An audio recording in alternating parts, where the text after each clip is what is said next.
नमस्कार, मैं आस्था। मेरे चैनल वृंदे राखी पर आपका स्वागत है।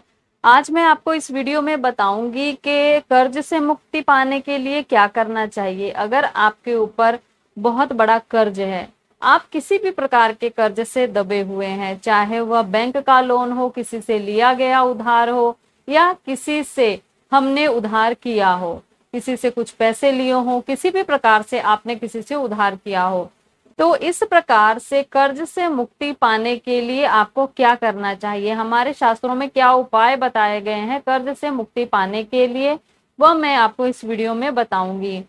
सबसे पहले मैं बता दूं कि इसी प्रकार हिंदू धर्म से संबंधित, व्रतों त्योहारों से संबंधित, साथ ही मंत्रों के बारे में भी मैं बताती रहती हूँ, किस मंत्र का क्या प्रभाव है, किस प्रकार इसका जप करना चाहिए, और बहुत सारे उपाय जो हमारे शास्त्रों में बताए हैं, जिससे करके हम अपने जीवन की कठिनाइयों को दूर कर सकते हैं, सफलताओं को प्राप्त कर सकते हैं। वह सब नियम मैं आपको बताती रहती हूँ। तो ऐसी ही जानकारियों के लिए चैनल से जुड़िएगा, चैनल को सब्सक्राइब करके बेल आइकन को प्रेस कर लीजिएगा। अगर आप फेसबुक पर देख रहे हैं तो लाइक और फॉलो कर लीजिएगा, अगर यूट्यूब पर देख रहे हैं तो चैनल को सब्सक्राइब कर लीजिएगा और बेल आइकन को प्रेस कर लीजिएगा, ताकि आने वाली हर वीडियो आप तक पहुंच सके। तो आइए हम अब बात करते हैं ऋण से मुक्ति पाने के लिए, कर्ज से मुक्ति पाने के लिए क्या करना चाहिए। तो सबसे बड़ा और सबसे प्रभावशाली मैं आपको जो उपाय है वह बताने जा रही हूँ। इसका प्रत्यक्ष प्रमाण मैंने खुद देखा हुआ है, इसलिए मैं आपको ये सबसे पहले बता रही हूँ, जो सबसे प्रभावशाली मुझे लगा कि मैं आपको पहले बताऊं। तो लक्ष्मी नरसिंह ऋण मोचन स्तोत्र, यह जो पाठ है लक्ष्मी नरसिंह ऋण मोचन स्तोत्र का, इसका पाठ करने से व्यक्ति ऋण से मुक्त हो जाता है, किसी भी प्रकार का कर्ज हो उससे मुक्त हो जाता है। यह चमत्कार की तरह ही होता है। आप ऋण मोचन स्तोत्र का, यह जो लक्ष्मी नरसिंह ऋण मोचन स्तोत्र है, इसका 1100 पाठ कर लें तो आप तुरंत ही, बहुत जल्दी ही अपने कर्ज से मुक्ति पा जाएंगे। इसे आप खुद भी कर सकते हैं, ब्राह्मणों द्वारा भी करवा सकते हैं।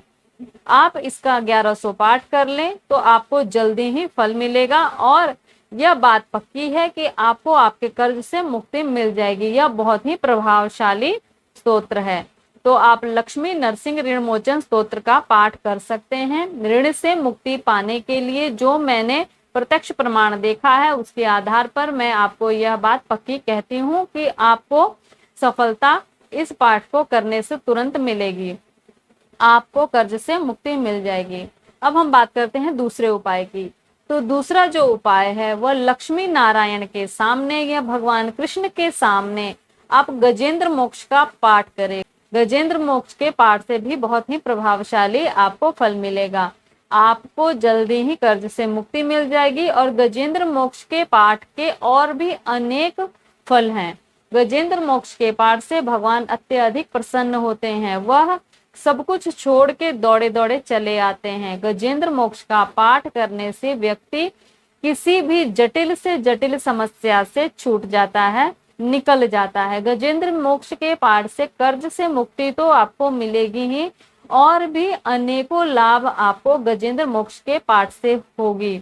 गजेंद्र मोक्ष का पाठ आप भगवान लक्ष्मी नारायण की पूजा करके या भगवान कृष्ण की पूजा करके उनके सामने बैठकर नित्य करें। गजेंद्र मोक्ष के पाठ से आपको अनेकों लाभ हैं, कर्ज से मुक्ति होगी ही, और आपका जीवन भी सफल हो जाएगा, भगवान की कृपा प्राप्त होगी, आप भी भगवान के भक्तों में हो जाएंगे।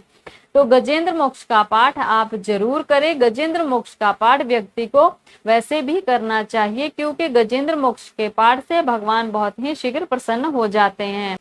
तीसरा जो उपाय है वो इस प्रकार है कि जिनके ऊपर कर्ज है वह पति पत्नी दोनों तुलसी की 108 पत्तियां ले लें और तुलसी की 108 परिक्रमा करें। एक परिक्रमा करके एक पत्ती चढ़ा दे तुलसी की ही जड़ में, और फिर दूसरी परिक्रमा में दूसरी पत्ती चढ़ा दे। इस प्रकार तुलसी की परिक्रमा करनी है। तुलसी के 108 पत्ते आपको पहले ही लेके रख लेने हैं, और एक एक पत्ता एक परिक्रमा के बाद दोनों साथ ही परिक्रमा करें और एक एक पत्ता चढ़ाते जाएं। इस प्रकार 108 परिक्रमा करके गजेंद्र मोक्ष का पाठ आपको करना है। जब आप 108 परिक्रमा करेंगे, एक एक तुलसी की पत्ती चढ़ाएंगे, उसके बाद गजेंद्र मोक्ष का पाठ करेंगे। इस उपाय से आप जल्दी ही कर्ज से मुक्ति पा जाएंगे। आप इसे लगातार करते रहें, जल्दी ही आपको कर्ज से मुक्ति मिल जाएगी। यह उपाय भी बहुत ही प्रभावशाली है। तुलसी को तुलसी का पत्र अर्पण करना और 108 परिक्रमा करनी और गजेंद्र मोक्ष का पाठ करना, इससे आपको कर्ज से मुक्ति शीघ्र ही मिल जाएगी। यह उपाय ही बहुत ही प्रभावशाली हैं। आप इनमें से कोई भी कीजिएगा, आपकी जो समस्या है जल्दी ही समाप्त हो जाएगी। और ये जो उपाय है बहुत कठिन भी नहीं है, तो आप इसको कर सकते हैं। जो मैंने आपको लक्ष्मी नरसिंह ऋण मोचन स्तोत्र बताया है वह बहुत लंबा स्तोत्र नहीं है, बहुत छोटा सा, आप खुद भी कर सकते हैं। तो ये जो उपाय है ये प्रभावशाली उपाय है, आपको फल जरूर मिलेगा, आप इसे करिएगा। चौथा उपाय है बेलपत्र। बेलपत्र की पत्तियों पर, जो बेलपत्र है उनकी पत्तियों पर श्री लिख देना है। बेलपत्र की 3 पत्तियां होती हैं, हम सब जानते हैं। उन तीनों पत्तियों पर श्री लिख देना है और श्री लिखकर हमें भगवान शिव को अर्पण करना है, भगवान शिव को समर्पित करना है। इस प्रकार भगवान पर श्री लिख के बेलपत्र आप नित्य चढ़ाएं, हर सोमवार चढ़ाएं या नित्य चढ़ाएं। नित्य चढ़ाएंगे तो आपको अधिक फल और जल्दी फल मिलेगा। तीनों पत्तियों पर हमें श्री लिख देना है और श्री लिखकर हमें भगवान को समर्पित करना है। भोलेनाथ को हमें बेलपत्र श्री लिखकर चढ़ाना है। इस प्रकार हमें रोज करना है, इससे हमें कर्ज से जल्दी ही मुक्ति मिल जाएगी। श्री लिखकर बेलपत्र पर भगवान शंकर को चढ़ाएं और प्रार्थना करें, आपको कर्ज से जल्दी ही मुक्ति मिल जाएगी। बहुत ही सरल उपाय है और प्रभावशाली उपाय है। तो इन उपायों को जो मैंने आपको बताए हैं, इनमें से किसी भी उपाय को आप करिएगा, आपको तुरंत फल मिलेगा। तो इसी प्रकार मैं आप तक जो शास्त्रों में दी गई जानकारियां हैं वो आप तक पहुंचाती रहती हूँ, ताकि आपको अपने धर्म पर विश्वास हो, आप उसके अनुकूल कार्य करें और आपके जीवन में उसका लाभ मिले और आपकी जो श्रद्धा भक्ति विश्वास है वह भी अटूट हो। तो इसी प्रकार की जानकारियों के लिए चैनल से जुड़िएगा, चैनल को सब्सक्राइब करके बेल आइकन को प्रेस जरूर कर लीजिएगा और साथ ही वीडियो अच्छा लगे तो लाइक और शेयर भी कर दीजिएगा। तब तक के लिए धन्यवाद।